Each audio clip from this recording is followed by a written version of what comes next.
Hello everybody, I am Gebwin and welcome to another Minecraft tutorial. This time it's another elevator. I'm kind of on an elevator kick recently. I like the things, especially with the new water. This one here is for you and your minecart.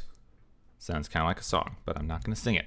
So, with the new water mechanics, you can actually send anything up one of these water elevators.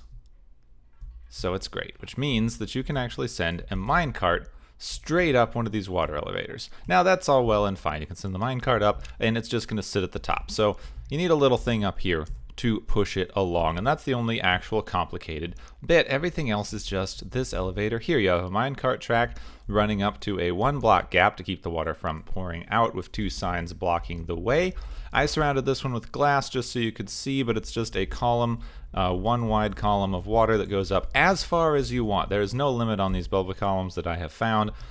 So you can just make this go from, your diamond mine at 14 up to your sky fortress at 100 something, and it will go up near instantly. This particular design will work whether you're in the minecart or not. It goes up, it gets pushed along when it falls down, and it goes off that direction. Now you may have noticed one little thing here that the minecart has trouble. It has to go way up and then come way back down, which slows the system down a little bit. I'm going to try this one more time.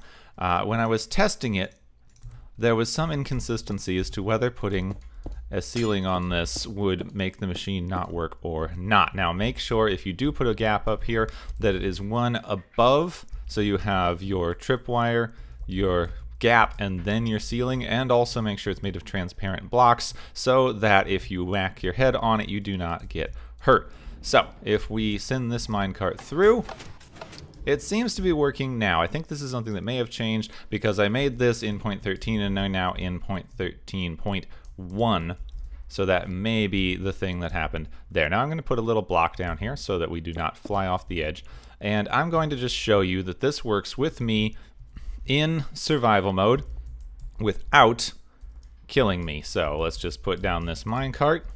Let's switch ourselves to game mode survival. There we go, into survival mode.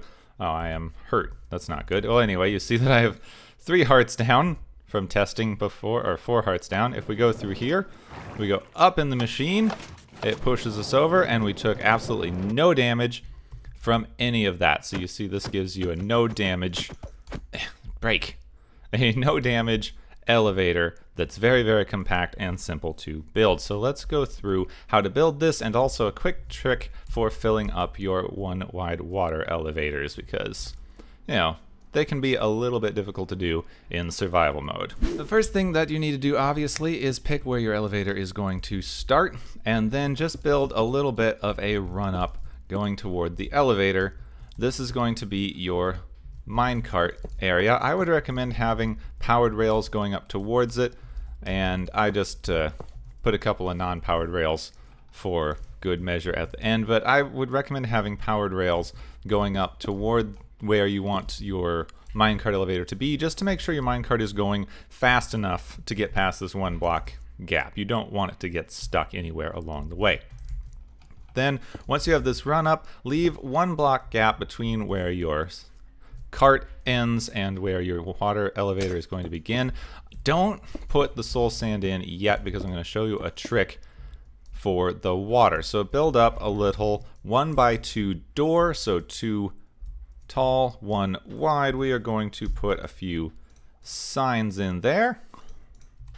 So just sign, that'll keep the water inside, and then use whatever or dig up through the landscape to build a little 1 wide, but however tall you like, elevator. Now, because we've got a 1 wide elevator here, filling it can be a bit of a pain, because you'd have to go through with a water bucket and put a source block on every single level, and that stinks. Because, bubbles can only go through source blocks, not flowing water. So if we put water up at the top here, it would not function. You could put soul sand there and it wouldn't go. But what you can do is fill this with kelp.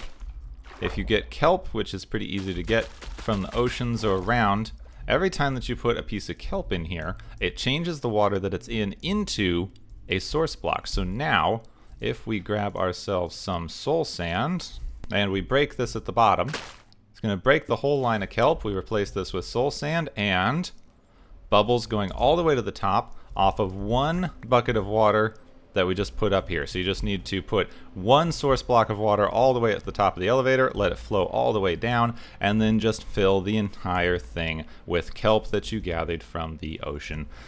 Fills up the whole thing with source blocks. There we go. So now that we have this going, we could put a minecart straight into there.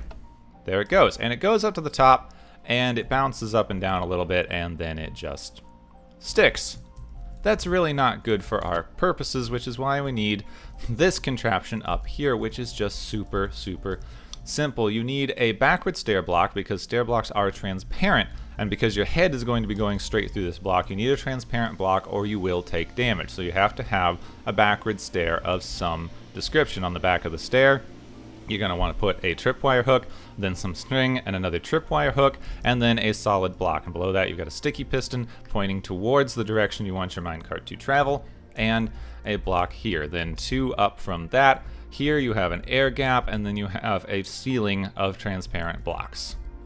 Now, in the past, when I had a ceiling of transparent blocks here, it would slow down the minecart, and the minecart would get stuck on top of this block here. So this would only work previously if you were inside the minecart, but that seems to be working fine now. But if your system breaks, check and make sure the minecart has not kind of gotten stuck on top of this block, because that happened to me with the ceiling. If it does, you may need to like raise your ceiling a little bit to give the minecart room to bounce up and down a bit more. It will impact the efficiency of your system, but it will prevent it from breaking when a normal unmanned minecart goes through. No.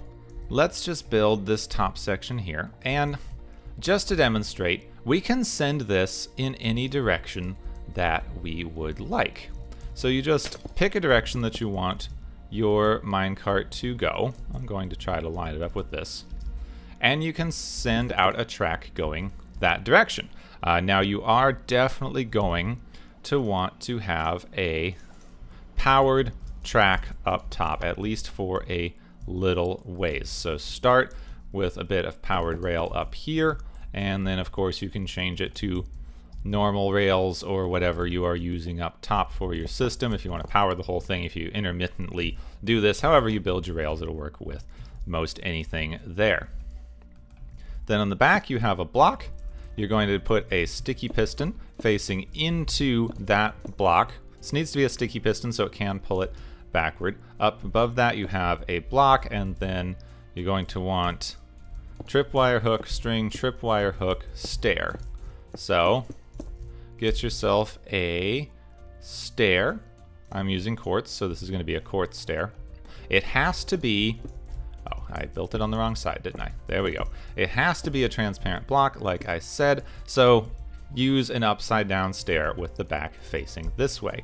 Then just grab your tripwire hooks and string. So tripwire hook, string in between, and there we go. It is a working system. All fine and dandy. Then grab some transparent blocks, build up one, up two, over, and complete a little roof. Now technically you should only need the transparent block right here straight above, but I like to give myself a little leeway on each side. That should be completely done now. It is a very simple build. So if I get into this minecart and I go through, up we go, we get pushed over, through, and down. There we go. Your very, very simple minecart elevator. I'm going to go through this circuit one more time because it's the only complicated part. You will need, next to where your water comes out, in the direction opposite you want to go. So this is going to push your minecart whichever direction you want it to go. Put just any block that can be pushed by a sticky piston, pushed and pulled, so no terracotta, guys. Sticky piston facing into that block. Above that, any solid block that can carry a redstone signal. Then a tripwire hook, your string, a tripwire hook attached to a backward stair, the back of a staircase, so that it is a transparent block. Then above that, just build a ceiling of transparent blocks. Usually the one right above here should be the only one that you need to be transparent to avoid taking damage, because your head is going to slam right into that. All right, so make sure it's something soft and cushy like leaves or glass. There we have it, the Minecart water elevator. Of course, the main advantage to this is that, one, it is a super simple system. It is only really, I guess it would have to be a 3x3 area to contain the water, but the water itself is only 1 wide, and you can build it as tall as you would like for your minecart, so it can basically go up infinitely far with just 1 column of water. And when you have your kelp there, making that column of water is also very easy, so you don't even have to chain together a bunch of elevators or anything. You can just send an elevator up from 0 all the way up to your sky fortress if you would want to. I hope that this is really interesting and helpful to you. If it is and you use it in your world, I would love to see, so screenshots and whatever will be accepted down in the comments, because I like to look at how people use these things. It's kind of fun. If you have any improvements even with this super simple build, I would also love to hear them, suggestions and whatever. I'll do like a comment video or an update video if someone gives a really good idea, and of course you will be credited in that. Well, that will do it for me. This was a pretty short tutorial because this is a really simple thing to build. I hope that you enjoyed. My name is Gepwin. If you want to see more of these kinds of videos, leave a like so I know that you are liking them. And if you want to be notified anytime I do Minecraft content, you can subscribe, and you have to hit that stupid bell button that I hate, but it's how YouTube apparently functions now. Well, my name's Gepwin. Thank you very much for watching, and I of course will see you next time.